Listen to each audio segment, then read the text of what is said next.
Hello dear student, again welcome into NPC online classes। प्यारे बच्चों, last class तक हमने हमारी बीज की संरचना पढ़ी थी कि पादपों में बीज किस तरह से बनता है और बीज का स्ट्रक्चर कैसा होता है। आज का हमारा जो पॉइंट होगा वो होगा आपके सामने है, वो है फ्रूट। अब आप देखिए, फ्रूट देखते ही ऐसा लगता है कि हम बहुत अच्छी चीज़ के बारे में आज पढ़ने जा रहे हैं। तो मैं आज आपको ये बताऊंगा कि फ्रूट बनता कैसे है और फ्रूट में खाने योग्य भाग कौन कौन से होते हैं। तो पहला जो हमारा पॉइंट होगा वो होगा फ्रूट का निर्माण किस प्रकार से होता है, फ्रूट बनता कैसे है। तो देखो बेटा, आपके सामने की डायग्राम है।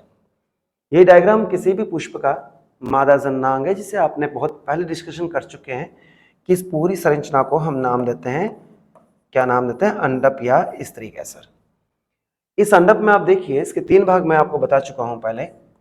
एक ये भाग है जिसका नाम क्या है बेटा, इसका नाम है वर्तिकाग्र, और ये जो बीज का नरीनुमा भाग है इसका नाम है वर्तिका। तो आप यहाँ देखिए कि जो अपने पास अंडप है, जो अपने पास कार्पल है, इस अंडप के कितने भाग हैं, तीन भाग हैं। एक तो है वर्तिकाग्र, एक वर्तिका और एक अंडाशय। और इस अंडाशय के अंदर क्या है, बीजांड है। अब देखिए, इसका निषेचन हो चुका है, ये फर्टाइल हो चुका है। निषेचन के बाद जैसा कि आपको पता है कि बीजांड से कौन बनता है, तो बीजांड से बन जाता है सीड या बीज बन जाता है। तो ऑब्वियसली आप बताइए फल किससे बनेगा, तो फल बनेगा किससे, अंडाशय से। तो हम कह सकते हैं कि निषेचन के पश्चात अंडाशय ही किसमें परिवर्तित हो जाता है, फल में परिवर्तित हो जाता है। तो ज्यादातर फलों में, अधिकांश फलों में खाने योग्य भाग कौन सा है, अंडाशय है। ओके, तो फल का निर्माण किससे हुआ बेटा, अंडाशय से हुआ। और उस फल के अंदर कौन है, उस फल के अंदर अपने पास क्या है, बीज है। Is it clear? तो सिंपल सी बात है, फ्रूट के अंदर खाने योग्य भाग होता है अंडाशय, और ये निषेचित हम बोलते हैं, स्पेशली बोलते हैं ये कैसा अंडाशय है, परिपक्व अंडाशय ही फल के रूप में खाया जाता है। आप कोई भी फल ले लीजिए, कुछ फलों को छोड़कर अधिकांश फल किससे बनते हैं, अंडाशय से बनते हैं। अब आगे चलते हैं बेटा कि ये जो फल है, ये फल कितने तरह के हैं अपन बात करें तो सामान्यतः हम फलों क्या करते हैं, दो भागों में बांट देते हैं। एक फल तो होते हैं,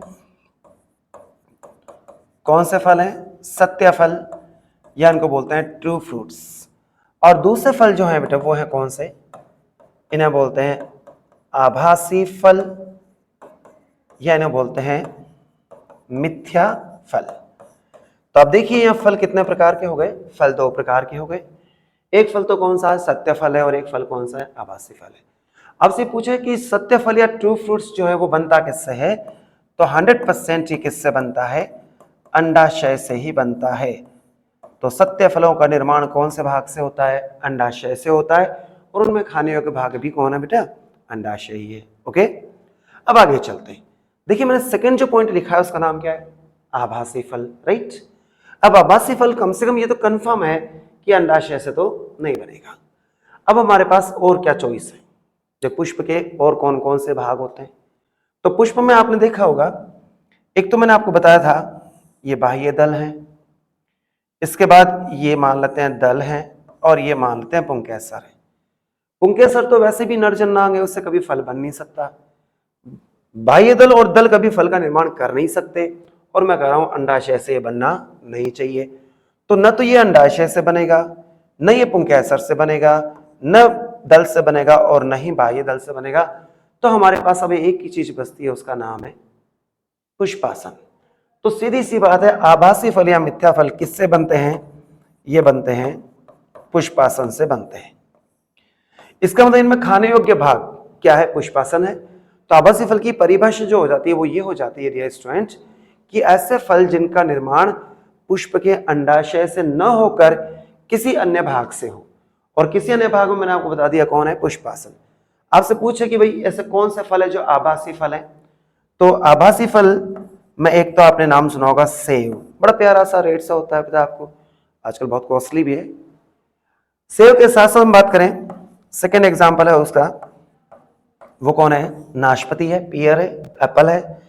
और थर्ड एग्जाम्पल मैं आपको दे रहा हूं वो है स्ट्रॉबेरी है। तो ये तीनों फल जो है ना, वो कौन से फल हैं, आभासी फल हैं या मिथ्या फल हैं।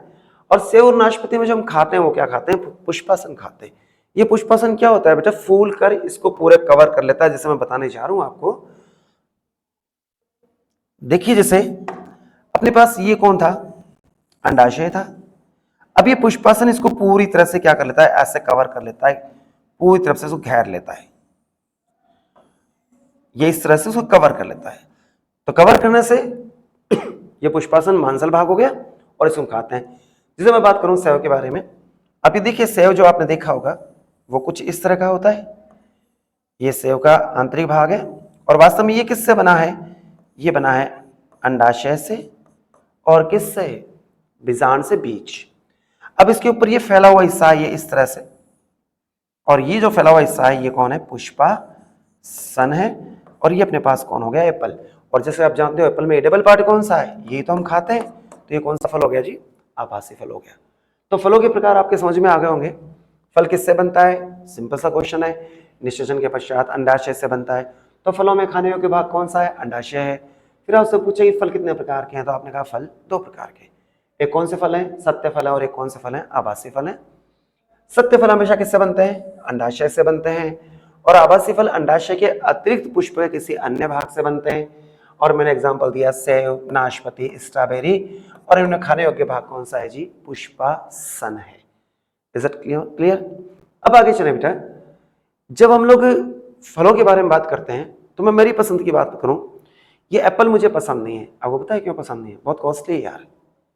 मुझे ग्रेप्स पसंद नहीं है, बहुत साइज में छोटे हैं। मुझे पसंद स्पेशली क्या है, मुझे पसंद है वाटरमेलन या तरबूज। अब तरबूज के बारे में बात करें, आप पूछेंगे सर आपको तरबूज पसंद क्यों है, तो सीधा सा आंसर है, सीधा सा आंसर, बहुत सस्ता है यार, चीप है। इतने सस्ता फल और कहाँ मिलता है। लेकिन कमाल की चीज ये है कि जब मैं उसे खाता हूं तो मुझे सबसे बड़ी प्रॉब्लम उसमें क्या लगती है पता है आपको, उसे बहुत सारे क्या होते हैं, सीड होते हैं, बहुत सारे क्या होते हैं, बीज होते हैं। और कई बार ऐसी इच्छा हो जाती है कि यार ऐसे फ्रूट होना चाहिए, ऐसा वाटरमेलन होना चाहिए, ऐसा मस्क मेलन होना चाहिए जिनमें क्या नहीं हो, बीज नहीं हो। तो इसका जवाब हमारे पास है, क्या हम बीज रहित सीडलेस फल बना सकते हैं, तो इसका आंसर है बिल्कुल, आप सीडलेस फल बना सकते हैं। कैसे बना सकते हैं उसके बारे में हम बात करते हैं। तो देखिए मैं यहां पर एक टर्म यूज करूंगा अभी, और वो टर्म होगी अनिषेक फलन, या इसे बोलते हैं हम लोग पार्थेनोजेनेसिस। इट मीन्स अनिषेक जनन से, सॉरी अनिषेक फलन से, नॉट अनिषेक जनन। मैंने यहां पार्थेनोजेनेसिस लिखा है, एक वर्ड और यूज कर रहा हूं बेटा, वो है पार्थेनोकार्पी। अब देखिए दोनों में फर्क क्या है। ये जो पार्थेनोकार्पी वर्ड है ये स्पेशली हम लेते हैं किसके लिए, प्लांट्स के लिए, और ये होता है किसके लिए, एनिमल्स के लिए। दोनों वर्ड सिमिलर है, अप्रोक्स एक जैसे। अगर आप इसमें देखें तो इसका नाम मैं बोला अनिषेक फलन, हिंदी में मैं एक नाम लिख रहा हूं, उसका नाम है अनिषेक जनन। अब देखिए अनिषेक जनन और अनिषेक फलन मिलते जुलते हैं, पार्थेनोजेनेसिस और पार्थेनोकार्पी भी मिलते जुलते हैं। तो सिंपल सा कॉन्सेप्ट है, अनिषेक फलन यानी बिना निषेचन के फल बनने की क्रिया को बोलते हैं अनिषेक फलन, और इसी को दोस्तों बोलते हैं पार्थेनोकार्पी। यदि बिना निषेचन के भ्रूण का निर्माण हो जाए एनिमल्स में, तो उसे बोलते हैं अनिषेक जनन, या इसे बोलते हैं पार्थेनोजेनेसिस।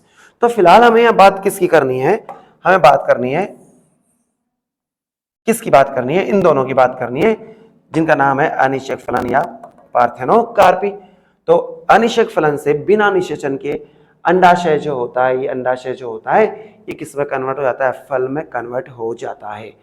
या तो इसका मतलब अनिषेक फलन की परिभाषा, सिंपल परिभाषा हो जाएगी कि बिना निषेचन के फल बनने की क्रिया को अनिषेक फलन कहते हैं। और अनिषेक फलन से बनने वाले जो फल होते हैं उनमें बीज नहीं पाए जाते हैं, वो सीडलेस होते हैं।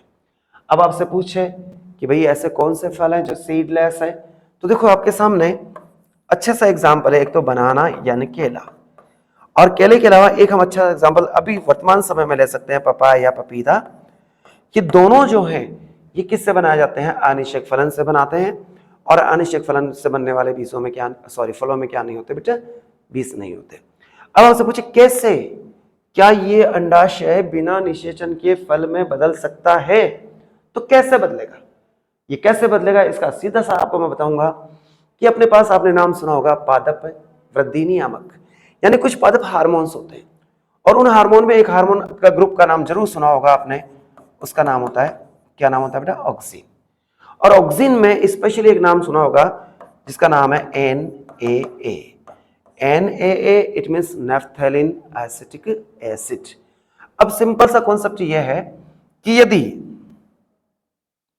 ये जो आपके सामने है जिसका नाम क्या है? वर्तिकाग्र, यदि इस पर हम किसका छिड़काव कर दें?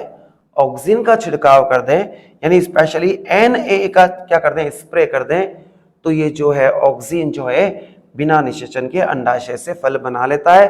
आप यहां बात एक और गौर कीजिए कि आपको ये पूछा जाए ऑक्सीन का काम क्या है, तो आप क्या बोलेंगे? अनिषेक फलन में सहायक। तो ऑक्सीन की सहायता से जब ऑक्सीन का या NAA नैफ्थेलिन एसिटिक एसिड का यहां पर क्या कर देंगे? स्प्रे कर देंगे वर्तिकाग्र पर, तो क्या बन जाएगा? फल बन जाएगा जिसमें क्या नहीं होंगे? बीज नहीं होंगे। Is it clear? अब फल अपन ने जब पढ़े हैं तो हर फल में अलग अलग चीज खाई जाती है। अब देखिए कि जो फल में अपन बात करें कि कौन सी चीज खाई जाएगी,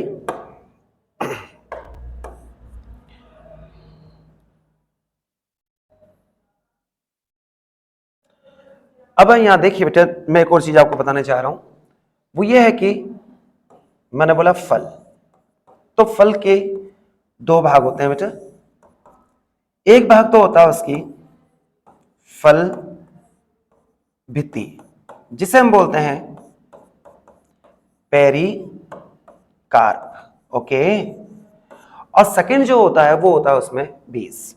तो सामान्यतः अपन कह सकते हैं कि फल के कितने भाग होते हैं? दो भाग होते हैं। एक तो फल भित्ति होती है और एक होता है बीज। आपको अच्छे से पता है कि बीज का निर्माण किससे होता है? बीज का निर्माण होता है निषेचन के पश्चात किससे? बीजांड से। अब फल भित्ति कौन बनाता है? तो जो अंडाशय था, जो ओवरी है, उस अंडाशय की जो भित्ति है वो किस में कन्वर्ट हो जाती है? फल भित्ति में कन्वर्ट हो जाती है। अब ये अंडाशय की भित्ति जो कि फल भित्ति बना रही है, इसके भी कितने पार्ट हैं? 3। एक है एपिकार्प, एक है मीजोकार्प और एक अपने पास है एंडोकार्प। अब किसी फल में एपिकार्प खाने लायक है, किसी में मीजोकार्प, किसी में एंडोकार्प और किसी में सारा की सारा फल। जैसे आपसे पूछे कि ग्रेप्स जो होते हैं, अंगूर होते हैं, उसमें अपन क्या खाते हैं, तो आपका आंसर हो जाएगा सीधा सा पूरा फल खाते हैं। लेकिन वही मैं बात करूं आम के बारे में कि आम के अंदर हम क्या खाते हैं, तो आपको अच्छे से पता है आम के जो सबसे बाहर छिलका होता है वो होता है एपिकार्प। उसके बाद उसका जो फ्लैशी रसीला पार्ट होता है, जो हम क्या करते हैं, खाते हैं, वो होता है मीजोकार्प। और मीजोकार्प छुटने के बाद, खाने के बाद जो बचता है हार्ड पार्ट वो होता है एंडोकार्प। और एंडोकार्प किसको एनक्लोज करता है? सीड को एनक्लोज करता है। Is it clear? तो पूछे मैंगो में एडिबल पार्ट कौन सा है, तो बोलेंगे मीजोकार्प। अब मैं आपसे ये पूछूं कि बनाना के अंदर क्या खाते हो आप, तो केले में बाहर का जो छिलका है वो है कौन? एपिकार्प। उसे हम रिमूव कर देते हैं, हटा देते हैं। बचता कौन है? मीजोकार्प और एंडोकार्प। ओके। अब आगे बात करें, जिसे हम ऑरेंज के अंदर हम क्या खाते हैं, संतरे में हम क्या खाते हैं, तो उसमें आपको पता है एपिकार्प तो किस रूप में है? छिलके के रूप में है। मीजोकार्प उसमें व्हाइट थ्रेड से होते हैं, लेयर्स सी होती है। और एंडोकार्प छोटे छोटे भागों में बटी होती है। और छोटे छोटे भागों में बटी होती है, आपको पता है स्पेशली आप उसे कुछ लोग क्या कहते हैं? फांक। एक्चुअली उसमें एंडोकार्प में वही भाग खाया जाता है, यानी ऑरेंज के अंदर एंडोकार्प ही खाया जाता है। अब एक और बात कर लें, कोकोनट, नारियल के बारे में बात करें कि नारियल में खाने योग्य भाग कौन सा है। देखिए नारियल के अंदर, कोकोनट के अंदर बीज तो होता नहीं है। आगे अपन बात करें कि उनमें या तो एपिकार्प खा सकते हैं या मेसोकार्प खा सकते हैं या एंडोकार्प। तो डियर स्टूडेंट्स, स्पेशली कोकोनट में न तो एपिकार्प खाया जाता है, न मेसोकार्प खाया जाता है, न एंडोकार्प खाया जाता है, और सीड उसमें होता नहीं है। तो आप सोचिए उसमें खाने योग्य भाग कौन सा है। आम के बाद मैं बोल रहा हूं नारियल के अंदर कौन सा भाग खाया जाता है, तो देखिए जो मेसोकार्प है वो मेसोकार्प, उसमें फाइबर लाइक स्ट्रक्चर है, रेशे होते हैं, धागे से होते हैं कोकोनट में जो अपन उतारते हैं। एंडोकार्प उतारने के बाद कुछ देखो इस तरह की संरचना आती है, वो क्या होती है? एंडोकार्प होती है। अब ये देखिए इसमें तो बहुत अच्छा क्वेश्चन यहाँ बन जाता है कि नारियल में फिर खाते क्या हैं? तो नारियल के अंदर हम खाते हैं बेटा, बहुत अच्छा पॉइंट है, और वो खाते हैं भ्रूण पोष खाते हैं, या इसमें खाते हैं एंडोस्पर्म हम लोग खाते हैं। तो नारियल में खाने योग्य भाग कौन सा है? तो आपका आंसर होगा एंडोस्पर्म। और एंडोस्पर्म कैसे बनता है? ट्रिपल फ्यूजन से बनता है, मैं पहले क्लास में बता चुका हूं। तो आज का ये अपना टॉपिक हुआ किसका? फ्रूट्स का या फल का। अब कल जो मैं बात करूंगा बेटा, नेक्स्ट क्लास में बात करूंगा, एक पॉइंट अपना रिमेनिंग है कि मैंने सीड के प्रकार आपको बता दिए हैं, लेकिन सीड की संरचना हमारी बाकी है। तो संरचना के बारे में मैं आपसे नेक्स्ट क्लास में बात करूंगा। तब तक फलों का एंजॉय लीजिए, आराम से फलों में देखिए कौन सा भाग खाने लायक है और कौन सा नहीं है। ओके।